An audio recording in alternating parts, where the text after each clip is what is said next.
Absolutely right. Thank you so much Varun Tej garu. And yes, ఇక ఆలస్యం చేయకుండా మెగా మాటల కోసం రెడీయా? Yes, over to megastar. Thank you very much. అందరికీ నమస్కారం. ఒక సినిమా విజయవంతమైతే అది ఎంత మందిలో ఆనందాన్ని నింపుతుందో ఎన్నో సంవత్సరాలుగా చూస్తున్న నాకు అదే మళ్ళీ ఇక్కడ పునరావృతం అయింది. ఈ సంతోషంలో పాలు పంచుకోవడానికి నన్ను ఆహ్వానించి ఇక్కడ రమ్మన్నారు. వాళ్ళు ఇందాక కృషి చెప్పినట్లుగా సినిమా చూసిన వెంటనే దీనికి ఎప్పుడు ఫంక్షన్ పెడతారు, దీని గురించి 4 ముక్కలు మాట్లాడాలని నాకు ఉత్సాహంగా ఉంది అనగానే వరుణ్ చాలా సంతోషపడిపోయి, డాడీ మీరు రావాలి ఇదంటే ఖచ్చితంగా వస్తాను రా, ఇది ఇలాంటి సెలబ్రేట్ చేసుకోవాలి, ఈ ఆనందం 10 మందితో పంచుకోవాలి. ఇంత పెద్ద విజయాన్ని ఇచ్చేటువంటి ఆడియన్స్కి మనం తల వంచి వాళ్ళకి ధన్యవాదాలు తెలియచేయాలి. ఇది అందరి యొక్క బాధ్యత అంటూ ఆ ఉద్దేశంతో నేను ఇక్కడ రావడం జరిగింది. అండ్ చాలా సంతోషంగా ఉంది. అండ్ ఒక సినిమా హిట్ అయితే ఇక్కడ ఉన్నటువంటి అందరూ టెక్నీషియన్స్, పనిచేసిన వాళ్ళు, నటీనటులు, సాంకేతిక నిపుణులు, ప్రతి ఒక్కళ్ళు వాళ్ళ ఆనందం ఓవర్వెల్మింగ్ తోటి వాళ్ళు అయ్యి చూపించే రియాక్షన్ చూస్తుంటే ఓ ఇది కదా అని. కానీ ఒక సినిమా హిట్ అయ్యింది అంటే అది ఎంతమందిలో, అంటే దాన్ని కొన్నటువంటి వ్యాపారాత్మకంగా చూసి కొనేటటువంటి బయ్యర్లు కానివ్వండి, ఎగ్జిబిటర్స్ కానీ, వాళ్ళల్లో ఒక బ్యాంకులో అకౌంట్లో డబ్బులు నింపుతుంది. అట్లాగే ఇక్కడ పనిచేసే కార్మికులు కానివ్వండి, కళాకారులు కానివ్వండి, ప్రతి ఒక్కరిలోనూ వాళ్ళకి ఒక సంతృప్తి నింపుతుంది. కింద స్థాయి వాళ్ళకైతే కనుక వాళ్ళకి ఆ రోజున ఆ కుటుంబానికి కడుపు నింపుతుంది. ఇక ప్రొడ్యూసర్లు ఎవరైతే నిర్మించారో వాళ్ళకి ఎంత ఎనలేని సంతోషం నింపుతుంది వాళ్ళ గుండెల్లో. ఈ రోజున ప్రతి ఒక్కళ్ళ గుండెల నిండా ఆనందంతో ఈ కొరియన్ కనకరాజు సక్సెస్ని ఎంజాయ్ చేస్తూ ఈరోజు అందరూ వాళ్ళ అభిప్రాయాల సంతోషాలు మీ ముందు వెళ్ళబుచ్చుకున్నారు. ఈ సినిమా ఒక సక్సెస్ అయ్యి ఇంతమందిలో ఇన్ని రకాలుగా ఆనందం నింపుతుంది అంటే కనుక అది ప్రధానమైన కారణం దర్శకుడు, అలాగే కంటెంట్ అందించిన కథకుడు. వీళ్ళు చాలా చాలా ప్రధానం. వాళ్ళ బాధ్యత అంతా ఇంత కాదు. ఒక సినిమా హిట్ అయితే ఇన్ని 100 మందిలో ప్రత్యక్షంగా, కొన్ని వేల మంది పరోక్షంగా వాళ్ళ యొక్క ఆనందానికి కారణం అవుతారు. కాబట్టి వాళ్ళ యొక్క బాధ్యత అంతా ఇంత కాదు. ఈ రోజున మన మేర్లపాక గాంధీ గారు, ఆయన చిన్నవాడైనా సరే గతంలో సినిమాలు 1-2 సినిమాలు నిర్మించారు. ఎన్ని సినిమాలు చేశారు? ఓకే, మీరు చేసిన 6 డజన్ పైగా సినిమాలు కొన్ని చూడటం జరిగింది, కానీ అన్ని చూడలేకపోయాను. But you have wonderful director. And ఇంత ప్లీజ్ సార్, ప్లీజ్ కూర్చోండి, మీరు కూర్చోండి, లేదు వస్తారండి, ప్లీజ్ కమ్ పైకి. సో వీళ్ళ యొక్క ఆలోచన విధానం, వీళ్ళ కంటెంటు, ఇది ఎంత మందికి ఈ రోజున ఉపాధి కల్పించింది, ఎంతమందికి ఆనందాన్ని ఇచ్చింది, ఎంతమందికి అకౌంట్లో బ్యాలెన్స్ వేసింది అనేది నేను చెబుతుంటే దాని బాధ్యత అంతా ఇంత కాదు. వీళ్ళు కేవలం స్టార్ట్ కెమెరా యాక్షన్ ఓకే అని ఒక సినిమా చేసింది, ఓకే నెక్స్ట్ పిక్చర్ ఏంటి అని వెళ్ళటం కాదు. ఇది చాలా బాధ్యతాయుతమైనటువంటి ఒక పోస్ట్ డైరెక్టర్ అనేది.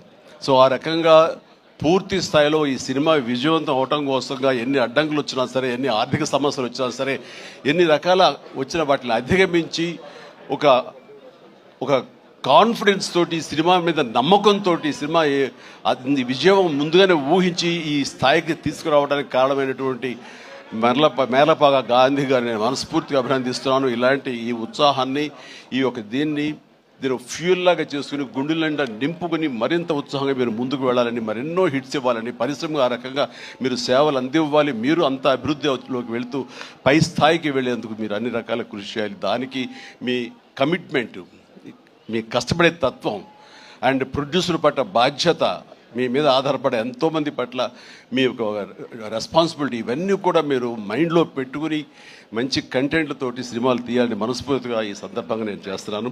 ఇక ఈ సినిమా సక్సెస్ చూస్తుంటే, ఈ సినిమాని చూస్తుంటే మాత్రం చాలాసార్లు డైరెక్టర్ ఒక వైవిధ్యమైనటువంటి కథ అనుకుని దాన్ని తెరకెక్కించడంలో ఒక చిన్న ఎక్స్పెరిమెంట్ చేసి అనుకోవచ్చు.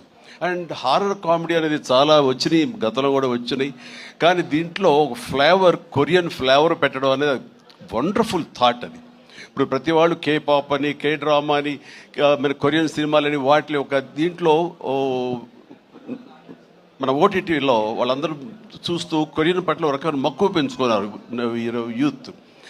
అలాంటిది మన సినిమాల్లో మెర్జ్ చేస్తే కనుక ఆ రిజల్ట్ వేరు, ఆ ఇది వేరు అన్ని ఆ థాట్ రావడమే ఇంత పెద్ద సక్సెస్కి, ఇంత పెద్ద బ్లాక్ బస్టర్ అవడానికి ప్రధానమైన కారణం. దానికి మనస్ఫూర్తిగా సభాముఖంగా నేను గాంధీని అభినందిస్తున్నాను.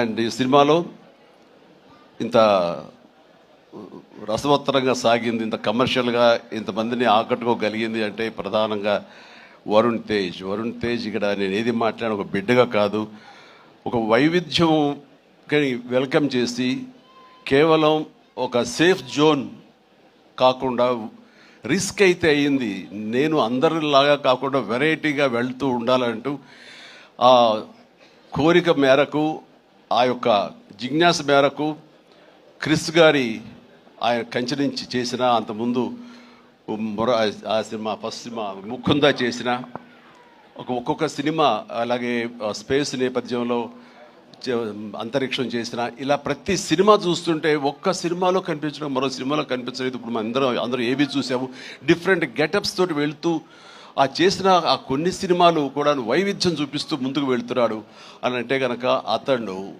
ఒక ఆర్టిస్ట్గా నిలబడాలని తప్ప కమర్షియల్గా గబగబా సినిమాలు చేసేసి 4 డబ్బులు చేసేసుకోవాలి, నేను స్టార్గా ఎదిగిపోవాలి అనే ఆ తాపత్రయం కంటే కూడా ఒక నటుడుగా ఆచితూచి అడుగులు వేస్తూ, అలాగే కథల సెలక్షన్లో కూడా అతను అంత కరెక్ట్గా వెళుతున్నాడంటే కనుక అతని ఆలోచన విధానం బాగుంది, అతను ఎంచుకునే జోనర్స్ బాగున్నాయి.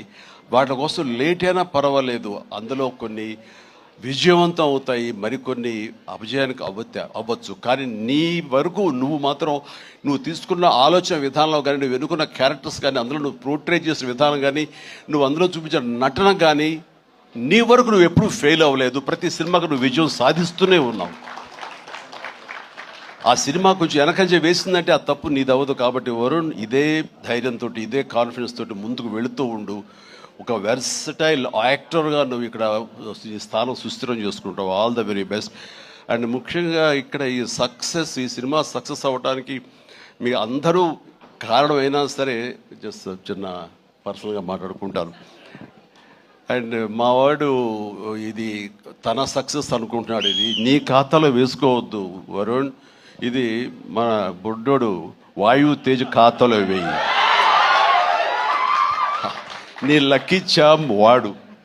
చూసావు, ఇందాక 7 సంవత్సరాలు బట్టి సరైన హిట్ ఇవ్వలేకపోయాను అనుకున్నావు సేవ, మీరు ఇప్పుడు ఎందుకు ఇచ్చారంటావు? అది తేడా. కాబట్టి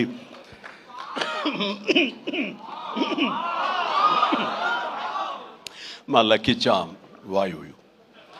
అండ్ ఇక నెక్స్ట్ మరొక ఈ సినిమా ఇంత పెద్ద హిట్ అవ్వటానికి మరొక స్ట్రాంగ్ రీజన్ సత్య సినిమాలు వరుసగా చూస్తుంటాను.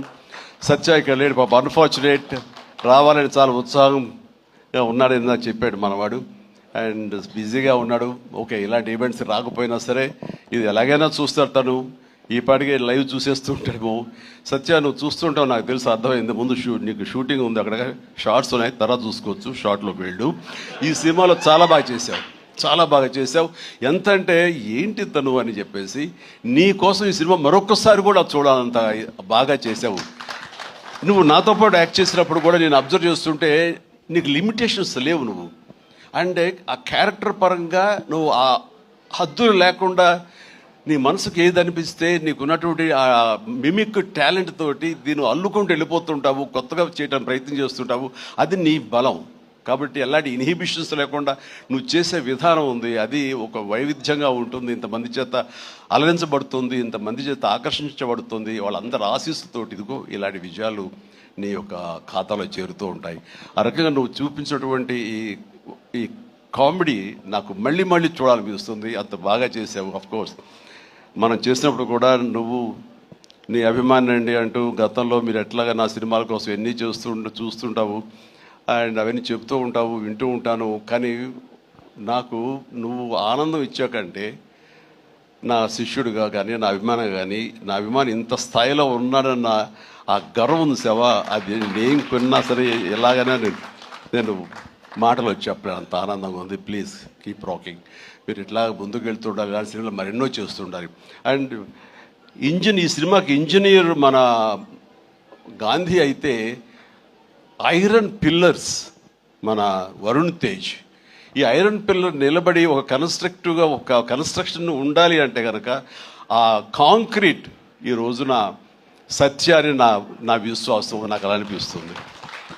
So the wonderful combination. ఆయన డిజైన్ చేసాడు, పిల్లర్ లాగా నిలబడ్డాడు, ఐరన్ స్ట్రక్చర్ లాగా. ఆ ఐరన్ స్ట్రక్చర్కి అందంగా ఓ రూపం కల్పించి ఇదిగో ఈ కనకరాజు, కొరియన్ కనకరాజు అనేందుకు కాంక్రీట్ లాగా నిలబెట్టి స్ట్రాంగ్ వాల్ లాగా చేయగలిగాడు. దానికి సత్య ప్రధానమైన కారణం అయితే, దానికి మరి వాళ్ళకి రంగులు అందాలు కావాలి కాబట్టి ఆ అందాలు అది ఇచ్చింది Ritika. Ritika, you day fantastic job. And నీ గ్లామరు అది చూస్తుంటే వావ్ అనిపించింది నాకు. ఆ వావ్ ఇక్కడ వాడాలంటే మీరు ఇందాక నుంచి హింట్ ఇస్తారంట. తను నిజంగానే వావ్ చాలా బాగుంది. అది కొరియన్ దీంట్లోని హుషారు కానీ ఇవన్నీ ఎక్సలెంట్ అమ్మా. తర్వాత ఇక మన ఇతర ఆర్టిస్టులు పోలిస్తే కనుక నాకు మన ఉనికిదాకా ఉన్నారా, వెళ్ళిపోయారు ఆయన, మురళీధరన్ గౌడ్ గారు. ఓకే, ఆయన ఎక్సలెంట్, ఆయన కూడా మంచి ఆర్టిస్ట్. ఆయన సినిమాలు చూస్తుంటాం, ఎంత సహజంగా చేస్తుంటారో వారు కూడా ఇందులో కామెడీకి ఉపయోగపడ్డారు.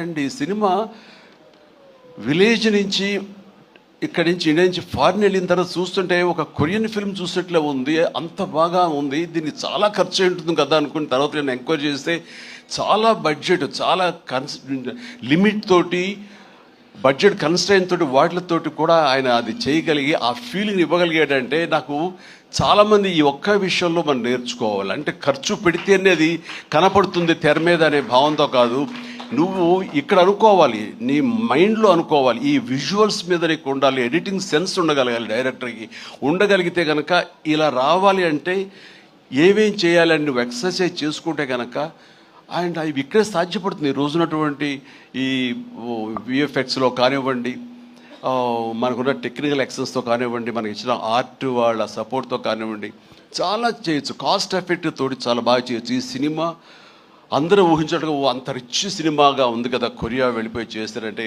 అది అంత అవ్వాల్సినంత ఖర్చు అవ్వకుండా లిమిట్లో చేయగలిగాడంటే తన ప్లానింగ్, తన భయం, భక్తి, ప్రొడ్యూసర్లు బతకాలి, మనతో పాటు ప్రొడ్యూసర్లు 4 డబ్బులు చేసుకోవాలి, అంతేగాని ప్రొడ్యూసర్ని నలిపేసేసి వాళ్ళు స్క్వీజ్ చేసేసి సినిమాలో చూపించి తద్వారా తన పేరు తను కనిపించాలనే ప్రయత్నం చేయకుండా ఆ రకంగా తను ఈ సినిమాని చేశాడు. ఇది ఒక బెస్ట్ ఎగ్జాంపుల్గా నేను అనుకుంటున్నాను as for as the director is concern, film making is concern. And days కూడా తక్కువలో చేయగలిగారు. మీరు ఫస్ట్ సక్సెస్ ఇప్పుడు ఈ సినిమా హిట్ అయిన తర్వాత ప్రేక్షకులకు వెళ్ళిన తర్వాత వాళ్ళు అందించిన విజయాన్ని మన విజయంగా కాదు, బిఫోర్ రిలీజ్ ఇట్ సెల్ఫ్ మీరు సక్సెస్ సాధించారు. దీన్ని బడ్జెట్ పరంగా అయితే కానీ లిమిటెడ్ టైంతో మీరు చేయటం కానీ దానికి నిజంగా మనస్ఫూర్తిగా అభినందిస్తారు. అండ్ ప్రతి వాళ్ళు ఇలాగే ఆలోచిస్తే కనుక నిజంగా సినిమా సక్సెస్ తగ్గిపోతున్నాయనే దీంట్లో ప్రతి వాళ్ళు కూడా నువ్వు ఇది నేర్చుకోవాల్సినటువంటిది, అమలు చేసుకోవాల్సిన విషయం. ఈ సంవత్సరం నిజంగా ఫస్ట్ హాఫ్ చూసిన తర్వాత బిగినింగ్ ఫిలిమ్స్ మంచి హిట్లు అయినాయి, బాగున్నాయి. కానీ ఆ తర్వాత మళ్ళీ ఈ జూన్ జూలై వరకు సినిమాలు ఏది పెద్దగా హిట్ అవ్వడం చూస్తుంటే సెకండ్ హాఫ్ ఎలా ఉంటుందో అనుకున్నావు. ఈ ద్వితీయార్థంలో బెస్ట్ పెద్ద సినిమా హిట్ అవడంతో ఫాలోడ్ బై మా ఇంటి బంగారం, అలాగే లెనిన్, ఆ తర్వాత చెన్నై లవ్ స్టోరీ, ఇట్లా ఇదిగో ఇప్పుడు ఈ కొరియన్ కనకరాజు. అంటే ఈసారి వండర్ఫుల్ ఆడియన్స్ రారు, వాళ్ళకి ఓటీటీలకి ఫిక్స్ అయిపోయారు, పెద్ద సినిమాలకి, ఈవెంట్ ఫిలిమ్స్కి అలాంటి వాటికి తప్ప మామూలుగా థియేటర్కి వచ్చి చూసే పరిస్థితి పోయింది, చిన్న సినిమాలు బతికే పరిస్థితి లేకుండా పోయింది అని చాలామంది స్టేట్మెంట్ ఇచ్చేస్తుంటారు. కాదు, కంటెంట్ ఇవ్వగలిగితే, వెరైటీ కంటెంట్ ఇవ్వగలిగితే, ఇలాంటి యంగ్స్టర్స్ అన్నింటినీ మైండ్లో పెట్టుకుని మన కనుక ప్రెజెంట్ చేయగలిగితే కనుక జనం రావటానికి ఉన్నారండి. వాళ్ళు ఒక సినిమా 2 సినిమాలు పెద్ద చూసిన తర్వాత ఓకే, ఆ తర్వాత సినిమా బాగుంది, ఇది ఎంటర్టైన్ చేస్తుంటే కుటుంబంతో పిల్లలతోటి థియేటర్కి వెళ్ళి చూస్తారు. ఆ కిక్ ఇంట్లో కూర్చున్న చూస్తూ ఓటీటీలో వాళ్ళకి కలగదు, వాళ్ళు బయటికి రావాలని కోరుకుంటారు. వాళ్ళు బయటకు వచ్చి థియేటర్లో సినిమాలు చూసే రేంజ్కి మనం ఏమిస్తున్నాం, వాళ్ళకి ఏం ప్రజెంట్ చేస్తున్నాం అని మనం ఆలోచించగలిగితే కనుక దానికి భయపడాల్సిన అవసరం లేదు. ఇదిగో ఈ సంవత్సరంలో వరుస సినిమాలు వస్తూనే ఉన్నాయి, పెద్ద సినిమా, చిన్న సినిమా, దాని బడ్జెట్ అంతా అది ఈవెంట్ ఫిల్మా లేకపోతే అనే కాదు, ఒక ప్రేక్షకుల్ని అలరించాలి, హెల్దీ ఫిల్మ్స్ తీయగలగాలి. అందులో ఈ సినిమా ఈ మా హిట్ అనేది మీరు నమోదు చేసుకోవడం, మీ ఖాతాలో వేసుకోవడం అనేది రియలీ అది డిజర్వ్ ఇట్. అండ్ ఈ సినిమాకి పనిచేసినటువంటి ఇతర నటీనటులకు, అలాగే మన కెమెరామెన్ చూపించి చెప్పారు సంజయ్, మనోజ్ గారు అండ్ సాయి మనోజ్ మీ గురించి వినాలి, మీరు అమెరికాలో ఉండేవారని. And please and all the very best. And అలాగే ఎడిటర్ గారికి, వాళ్ళకి ఇంక వీళ్ళందరికీ చెప్తుంటే మా తమ్మని ఏంటి అన్నయ్య నా గురించి అక్కడ మాట్లాడారు, నా హృదయానికి దగ్గరైన మనిషి. అండ్ అలాంటి తమ లెక్క తమ్మని మనకి కష్టం అవుతుంది కూర్చోవచ్చు. Please, I love you my boy, I love you. తమన్ను ఒక ఎనర్జీ బండిల్ ఆఫ్ ఎనర్జీ అండి. ఎప్పుడో బోరు కొట్టి తమ్మనికి ఫోన్ చేసి ఎలా ఉన్నావు తమ్ముడు, అనయ్య ఏంటన్నా చెప్పన్నా వచ్చేయమంటావా, రాదు సదా కాసేపు ఇది అని. తనతోటి ఇప్పుడు ఈ సినిమా చేయబోతున్నాను, ఆ సినిమా పేరు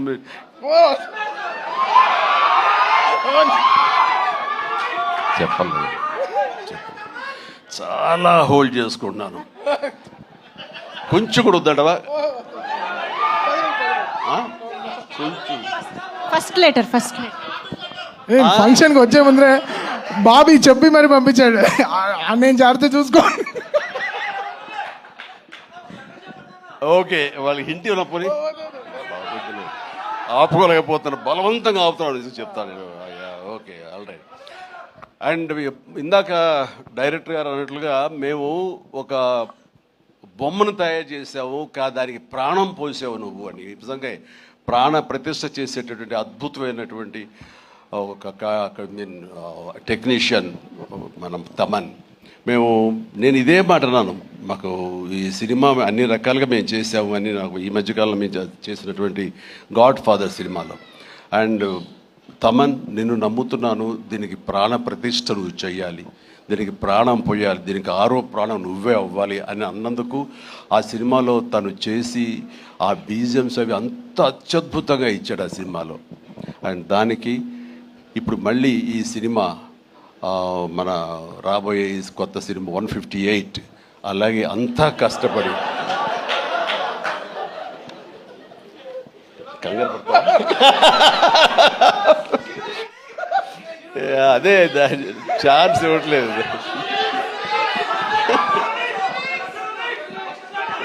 దానికి ఇప్పుడు టీజర్ రాబోతుంది నా బర్త్డే సందర్భంగా. దానికి ఇది ఆపలేవు నువ్వు, ఇంకా ఏమి చెప్పకుండా అంటే కష్టం అవుతుంది, ఇంకా చిరాకు తెప్పిస్తారు ఎంత. సో దా టీజర్ అనేది కొల్లి బాబీ చాలా అద్భుతంగా కట్ చేసినాడు. దానికి తను ఇస్తున్న బీజిఎమ్స్ అనేది అదొక లెవెల్లో ఉంటుంది. ఖచ్చితంగా మీరు ఆ రోజున మీరు వెయిట్ చేయండి, ఆ సినిమా ఆ ట్రైలర్ ఎంజాయ్ చేస్తూ తద్వారా మీరు బాగుంది అంటే అదే మీరు నాకు ఇచ్చే బర్త్డే విషెస్. తమన్ మనస్ఫూర్తిగా ఈ సినిమాలో నీ వర్క్ గురించి ప్రత్యేకంగా చెప్పక్కర్లేదు, అత్యద్భుతంగా చేసావు, ప్రతిదీ బాగుంది. అండ్ కొన్ని ఎలివేషన్స్ నువ్వు ఇచ్చినప్పుడు అంతా ఇంతగా తను ఒక సాదాసీదా ఒక విలేజ్ బాయ్ నుంచి వాడు ట్రాన్స్ఫార్మ్ అయ్యి ఒక కొరియన్ వాడు ఆవహించిన తర్వాత తన స్వాగ్, తన బడి తీసుకోవడం, తన సిగార్ కాల్చడం, ఇవన్నీ చూస్తున్నప్పుడు వెనకాల నువ్వు కనపడుతున్నావు సైమల్టేనియస్గా. అండ్ అత్యద్భుతం, ఇద్దరు పోటాపోటీ పడి మీరు కనిపించిన తీరు, ఆ సీన్ను అత్యద్భుతంగా మేము ఎంజాయ్ చేస్తుంది మాత్రం hats off and really I appreciate. ఇక ఎవరి గురించి మర్చిపోయింది క్షమించండి. ప్రతి ఒక్కరికి నా హృదయపూర్వక అభినందనలు. మీరందరూ ఎక్సలెంట్గా చేశారు. కాసర్ల గారు, అలాగే బాయ్ మీరు కూడా. అండ్ కోర్స్ మీ గురించి ఇప్పుడే యూసఫ్ గారండి, దావూద్ గారు, అండ్ మీరు కూడా వెనక స్క్రీన్ ప్లేలో మీ యొక్క పాత్ర ఉందని విన్నారు. అట్లాగే ఎవరు ఇందాక నుంచి హాసిని తర్వాత ఐశ్వర్య అంటారు. మీరు ఎవరో తెలియదమ్మా, కానీ ఇది అందరూ మీ గురించి మాట్లాడుతున్నారు. మీ ప్రత్యేకత ఏంటో నేను కాస్ట్యూమ్స్ డిజైనర్. ఓ సారీ, ఓకే, మా ప్రొడ్యూసర్ వైఫ్. ఓకే, సో మీకు కూడా నా కంగ్రాచులేషన్స్. ఈ రోజున క్రేష్ మీరు ముందు నుంచి కూడా మీరు రాజీవ్ రెడ్డి గారి కాంబినేషన్లో మీరు సంస్థ పెట్టడం ఏంటి, దాంట్లో మీరు సినిమాలు తీయటం, మీకు నచ్చింది సినిమా ఎంత పెద్ద హిట్ అయింది ఏంటి అనేది కాదు, సినిమాలు చేస్తూ ఉండాలి, మా ప్యాషన్ ఏంటో మీకు తెలుస్తుంది. బట్ ఈ నేపథ్యంలో మీరు అట్లా ధైర్యంతో మీరు ముందుకు అలా వెళుతూ ఉన్న ఈ ప్రయత్నంలో హిట్ అనేది ఇన్విటబుల్, అది ఈ రోజున ప్రూవ్ అయింది. అండ్ నిర్మాతగా రాజీవ్ రెడ్డి గారికి అండ్ ఆయన ఫ్రెండు కో ప్రొడ్యూసర్గా నీకు, అలాగే మరొక ప్రొడ్యూసర్స్గా ఉన్నటువంటి మా కుర్రవాళ్ళు Vicky and UV Creations, Vamsi, వీళ్ళందరికీ హృదయపూర్వక అభినందనలు. ఈ సినిమా హిట్ అవ్వడం అనేది ఇంతమందిలో ఆనందం కలిగిస్తున్నందుకు ఈ కారణమైనటువంటి ప్రతి ఒక్కరికి, చిన్న పెద్ద అందరికీ నా హృదయపూర్వక నా సంతోషాన్ని తెలియజేస్తూ నా అభినందనలు తెలియజేస్తున్నాను. ముఖ్యంగా ఇలాంటి సినిమాలు ఆదరించినందుకు మీ ప్రోత్సాహానికి, ఆడియన్స్కి మనస్ఫూర్తిగా thank you so much. I love you all. Thank you sir, thank you very much sir. వేదిక పైన ఉండవలసిందిగా రిక్వెస్ట్ చేస్తూ టీం అందరినీ ఒక్కసారి స్టేజ్ పైకి వస్తే ఒక బిగ్ గ్రూప్ పిక్చర్ ఇచ్చేద్దాం సార్ మీడియా కోసం. So yes Ritika.